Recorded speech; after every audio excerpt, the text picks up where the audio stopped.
Iran అణు లక్ష్యాలను దెబ్బతీసేందుకు operation rising lion ను ప్రారంభించినట్లు ఇజ్రాయెల్ ప్రధాని నెతన్యాహు తెలిపారు. ఈ మేరకు ఆయన ఓ వీడియో సందేశం విడుదల చేశారు. తమ మనుగడకు సవాల్గా మారిన ఇరాన్ ముప్పును తిప్పికొట్టేందుకు సైనిక చర్య చేపట్టినట్లు చెప్పారు.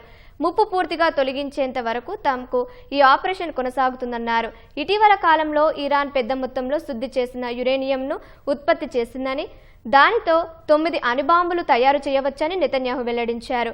ఇరాన్ను ఇప్పుడు ఆపకపోతే అణ్వాయుధాలను తయారు చేస్తుందన్నారు. అది ఇజ్రాయెల్కు పెను ప్రమాదంగా పరిణమిస్తుందన్నారు.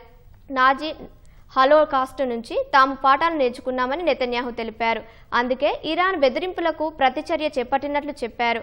నమ్తాజ్లోని అణుశుద్ధి కేంద్రం అణ్వాయుధాల అభివృద్ధి కోసం పనిచేస్తున్న శాస్త్రవేత్తలను లక్ష్యంగా దాడులు చేసినట్లు చెప్పారు. టెహ్రాన్ బాలిస్టిక్ క్షిపణి కేంద్రాన్ని ధ్వంసం చేసినట్లు ఇజ్రాయెల్ ప్రధాని చెప్పారు. గతంలో ఇరాన్ దాని మిత్రదేశాలు కలిసి తమపై దాడికి విఫలయత్నం చేశాయని, ఇప్పుడు మరో కొత్త ప్లాన్ సిద్ధం చేస్తున్నాయని ఆయన ఆరోపించారు.